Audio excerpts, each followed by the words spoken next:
Right now I have Toyota Hand with 1GD engine. This vehicle has a problem with DPF. When you start this vehicle, the DPF starts blinking on the dashboard. So I had to scan this vehicle, and the main fault code was P2458, which is a particular filter regeneration duration bank 1, and that code has been repeated 3 times. So what I did after finding out this fault code, I had to remove the exhaust pipe, so that after removing the exhaust pipe, I had to clean catalytic converter using the carbon cleaner. After cleaning all catalytic converter, I had to replace new seals, then install back the exhaust. After doing that, I had to do we normally call the self regeneration or manual regeneration, where I started this vehicle, then I pressed that button to do self regeneration. Look at the dashboard, we have DPF manual regeneration in process. The idle price is up to 2000 RPM. I had to wait for several hours.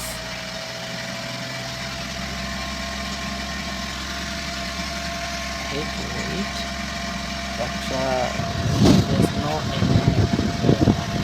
exhaust fuel coming out of the exhaust. After around 50 minutes, the idle reduces to 1000 RPM.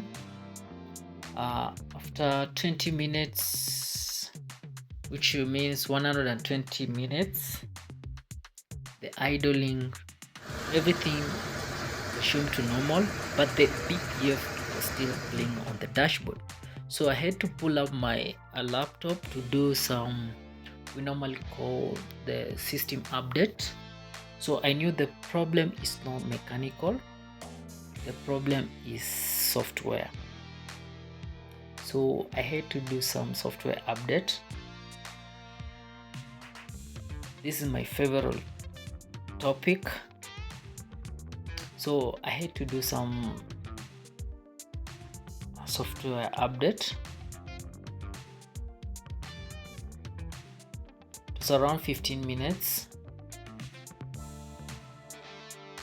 So after that, I knew that the main problem of this vehicle was not a catalytic converter. The main problem was software update. So in this vehicle, sometimes you need to do some software update, or you can go beyond by deleting that DPF from the system. But this vehicle is new, so I didn't delete the DPF, I did the software update. So after that, I had to start the vehicle, and everything was perfect. See,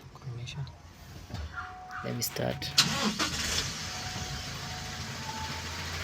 See, no any lights on the dashboard. So the main problem was the software update. Thank you for watching, and don't forget to subscribe.